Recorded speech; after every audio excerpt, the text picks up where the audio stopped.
کعبے کا نظارہ ہے، اس نظارے کے آگے تو کوئی بات ہی نہیں ہے، اور جب آپ وہاں سے جا رہے ہوتے ہیں، نکل رہے ہوتے ہیں، تو آپ کا دل پتہ نہیں کتنا ہی بھاری ہوا چلا جاتا ہے۔ اور یہ جو آپ کا اس میں جملہ تھا کہ زندہ رہنا ہے تو مدینے میں رہیں، بالکل وہاں کوئی فکر نہیں ہے آپ کو زندگی کی، بس مدینہ میں رہیں، مکہ میں رہیں، کوئی فکر نہیں ہے آپ کو زندگی کی، کوئی فکر نہیں ہے آپ کو اس دنیا کی، کوئی فکر نہیں ہے کسی چیز کی۔ اللہ تعالیٰ ہم سب لوگ جو مکہ مدینہ جانا چاہتے ہیں، عمرہ و حج کرنا چاہتے ہیں، اللہ تعالیٰ ہمارے دلوں کے حال بھی جانتا ہے، ہماری نیتوں کے احوال بھی جانتا ہے، اللہ تعالیٰ ہم سب کو لے جانے والا ہے، بلوانے والا ہے، تو اللہ تعالیٰ ہم سب کو بلوائے اور ہمارے نصیب میں بھی مکہ مدینہ لکھے، آمین ثم آمین۔ اور اس وقت کا جو ہمارا ٹاپک ہے اس کے حوالے سے مہمان ہمارے ساتھ موجود ہیں، علامہ سعد خان صاحب ہمارے ساتھ موجود ہیں۔ السلام علیکم، آپ کو خوش آمدید کہتے ہیں۔ وعلیکم السلام۔ اور علامہ صاحب سے ہماری جو ڈسکشن ہونے والی ہے وہ سفر کے مہینے کے حوالے سے ہے۔ سفر کے مہینے کے حوالے سے ہم ہمیشہ سنتے رہے ہیں کہ جی اس مہینے میں کوئی بلیات نازل ہوتی ہیں، کبھی ہم سنتے ہیں کہ آدمیوں پہ یہ مہینہ بڑا بھاری ہوتا ہے، پتہ نہیں ان کے لیے کون کون سی چیزیں پڑھنی چاہیے، اس طرح کی اور بہت سی سوچ ہے۔ کیا اس میں کوئی حقیقت ہے، یہ بدعت ہے، یا یہ کیا ہے؟ اعوذ باللہ من الشیطان الرجیم، بسم اللہ الرحمن الرحیم۔ جی بالکل، جیسے آپ نے کہا کہ ہمارے یہاں کچھ فینٹیسیز ہیں، کچھ افواہیں ہیں اس حوالے سے کہ یہ سفر بڑا سخت ہے، سفر منحوس ہے۔ دیکھیں اس حوالے سے یہ ساری چیزیں دور جاہلیت کی ہیں، یہ ساری چیزیں دا ایج آف اگنورنس کی ہیں۔ یہ وہ چیزیں ہیں کہ جس اسلام سے قبل، یہ پورا ایک چیپٹر ہے conditions of Arabia before the holy prophet صلی اللہ علیہ وسلم، تو اس سے پہلے یہ تمام تر چیزیں رائج تھی، وہ تمام تر چیزوں کو فالو کیا جاتا تھا، یہاں تک کہ اس سفر کو سفر کیوں کہتے ہیں؟ سفر کا مطلب یہ ہے، اس کا لغوی معنی ہے کہ خالی ہو جانا۔ عموماً اس سے پہلے محرم کا مہینہ آتا ہے تو وہ حرمت والا مہینہ تھا، تو وہ لوگ محرم کے مہینے میں جنگ و جدل نہیں کرتے تھے، لڑائیاں نہیں کرتے تھے، تو جیسے ہی یہ سفر کا مہینہ آتا تو اپنے گھروں کو خالی کر کے چلے جاتے تھے لڑنے کے لیے، تو اس وجہ سے اس کو کہا جاتا ہے سفر المکانو، کہ اپنے مکانوں کو چھوڑ جانا۔ تو اس سفر کا لفظ سفر وہاں آیا۔ ایک اس کا وجہ تسمیہ زرد ہونے کے بھی ہیں، کیونکہ جب یہ مہینے کا نام رکھا گیا تو عموماً وہ خزاں کا مہینہ تھا تو پتے زرد پڑ جاتے ہیں، تو اس تشبیہ سے بھی اس کا نام سفر رکھا گیا۔ لیکن ہمارے یہاں علماء کرام اس کو کہتے ہیں السفر المظفر، سفر الخیر، اس وجہ سے کہ ان کی یہ کوئی حدیث سے نام نہیں آیا، لیکن اس کی ایک ضد میں بتایا گیا کہ یہ سفر المظفر ہے، یہ خیر والا مہینہ ہے، اور اللہ رب العزت کی بنائے ہوئے ہر دن ہر مہینہ خیر والا ہوتا ہے۔ البتہ کہ حدیث بھی ہے کہ رسول اللہ صلی اللہ علیہ وسلم نے فرمایا، حضرت ابو ہریرہ روایت کرتے ہیں کہ رسول اللہ صلی اللہ علیہ وسلم نے واضح فرمایا لا ادوا، کہ کوئی یہ جو چھوت چھات کی بیماریاں ہیں جو ہم کہتے ہیں کہ ٹچنگ سے کوئی چیز پھیل جاتی ہے، ایسا کچھ بھی نہیں ہے۔ دوسرا رسول اللہ صلی اللہ علیہ وسلم نے فرمایا ولا حامتن، کہ جو الو کے بولنے سے آپ کہتے ہو کہ منحوسیت آ جاتی ہے، ہمارے ہاں کالی بلی کے گزرنے سے کچھ لوگ مانتے ہیں، ایسا کچھ بھی نہیں ہے۔ اور پھر فرمایا ولا سفرا، یہ جو تم لوگ، کیونکہ اس زمانے میں تھا، جو تم لوگ بلائیوں کو تم لوگ سمجھتے ہو یہ مہینہ ایسا ہے، ایسا بھی کچھ نہیں ہے۔ ایون رسول اللہ صلی اللہ علیہ وسلم فرماتے ہیں، حدیث قدسی ہے، فرمایا کہ اللہ رب العزت فرماتے ہیں کہ ابن آدم سب سے زیادہ جس بات سے مجھے تکلیف پہنچاتا ہے اس میں سے بات یہ ہے کہ وہ دن کو یا رات کو یا کسی مہینے کو یا کسی وقت کو منحوس بولے، کیونکہ یہ سب چیزیں اللہ رب العزت نے پیدا کی تو ہیں۔ ہم پرستی جس کو قوم پرستی کہتے ہیں، کیونکہ اللہ رب العزت قرآن میں فرماتے ہیں جعلنا اللیل لباسا، کہ ہم نے رات کو تمہارے اوپر لباس کی طرح فرما دیا ہے۔ اور پھر اللہ رب العزت نے پوری کائنات کو بنایا ہے، اس کائنات کے ہر دن اللہ رب العزت کے ہیں۔ یہ تو ان میں بھی تھا بلیک فرائیڈے کا تصور، ہمارے ہاں اس طرح کا کوئی تصور نہیں ہے۔ اب کہنے کا مقصد یہ ہے کہ بہت ساری چیزیں دور جاہلیت سے ہمارے ہاں چلتی بھی آ رہی ہیں، اور ہم اپنے آپ کو کہہ تو گئے کہ we are in the age of enlightenment, ہم بڑے اور ہم ایڈوانس ہو گئے، جدید ہو گئے، لیکن ہمارے ہاں تصورات، ہمارے ہاں عقائد، ہمارے ہاں نظریات، جو ہماری تعلیم ہے، ہم انٹلیکچولی طور پر، عقلی طور پر ابھی بھی ایسے ہی گرے ہوئے ہیں۔ ہمارے یہاں حقیقتاً آپ کبھی کسی کو بولیں کالی بلی کے گزرنے سے، کہ ابھی تک وہ فینٹیسیز ہیں، ابھی تک ان چیزوں کو مانتے ہیں۔ اگر آپ اس کے خوبصورت دیکھیں تو جب پہلی بار ہجرت ہوتی ہے ابیسینیا نجاشی کے دربار میں، حضرت جعفر حاضر ہوتے ہیں، حضرت جعفر ہے تیار، حضرت علی کے بڑے بھائی ہیں، تو ان سے پوچھا جاتا ہے کہ اسلام کیا ہے؟ وہ فرماتے ہیں کہ ایک وقت تھا جب ہمیں کوئی تمیز نہیں تھی، ہم میں ایتھکس نہیں تھے، اخلاقیات نہیں تھے، ہمیں بھائی چارے کا نہیں پتا تھا، ہمیں یہ نہیں پتا تھا کہ کس کے ساتھ کیسے سلوک کرنا چاہیے. اگر آپ عرب کی کنڈیشن پڑھیں تو ایک کنویں سے پانی نکالنے پر 70-80 سال جنگ ہو رہی ہے. جس کے گھر پہ بیٹی پیدا ہوتی تھی اس کا منہ بن جاتا تھا, بیٹیوں کو زندہ درگور کر دیا جاتا تھا. یہ حالات تھے. تو فرمایا کہ ہمیں ایتھکس نہیں تھی, کسی چیز کی تمیز نہیں تھی. ایک شخصیت ایسی آئی جس کا نام تھا محمد رسول اللہ صلی اللہ علیہ وسلم, جنہوں نے ہمیں اندھیروں میں سے نکال کر روشنیوں میں ڈالا. تو آج ہم نے اسلام قبول کیا ہے جس کی وجہ سے ہم روشنیوں میں آ گئے ہیں. اب وجہ یہ ہے کہ آج ہم اسلام کے اوپر عمل تو کرتے ہیں, ہم نے آج اسلام کو مانا ہوا بھی ہے, but Islam is not in our lives. ہم اسلام پر عمل نہیں کرتے. وہ اقبال نے کہا تھا نا, عمل سے زندگی بنتی ہے, جنت بھی جہنم بھی, یہ خاکی اپنی فطرت میں نہ نوری ہے نہ ناری ہے. تو ہم اسلام کی تعلیمات پر جب تک عمل نہیں کریں گے. اس میں ایک دوسری بات بھی, یہ جو جہالیت کی جتنے بھی قصے ہیں نا, یہ آپ نے سنا ہوگا, یہ نسل ٹو نسل ایک کمیونیکیٹ ہوتے ہیں. بتائیں, پڑھتا کوئی بھی نہیں, اور بڑے عقیدت سے ہوتے ہیں. امی یہ کہا کرتی تھی, ہماری دادی یہ کہا کرتی تھی, ایسی عقیدت سے, سوری ٹو سے, لیکن ہم لوگ غلط چیزیں. آج تک مغرب میں جھاڑو نہیں لگتا. کیوں؟ کیونکہ دادی کہا کر. چلے ایک بزرگ کی بات پہ آپ عمل کرتے ہیں, it is well and good, but اس کو دین کا مسئلہ بنا لینا وہ نہیں ہے. وہ ہو جائے گا تو ایسا ہو جائے, وہ کینچی چلا کر وہ گھر میں لڑائی ہو جائے گی. اچھا, نہیں ہوتی گھر میں لڑائی.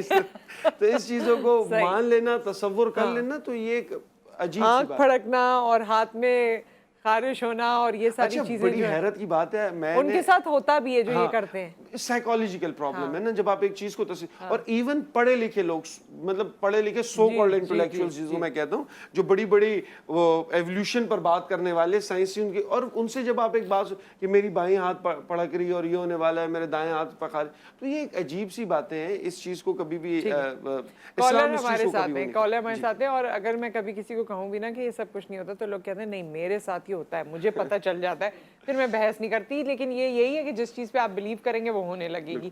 کالر ہمارے ساتھ ہیں. السلام علیکم. السلام علیکم. جی صبا, کیسی ہیں آپ؟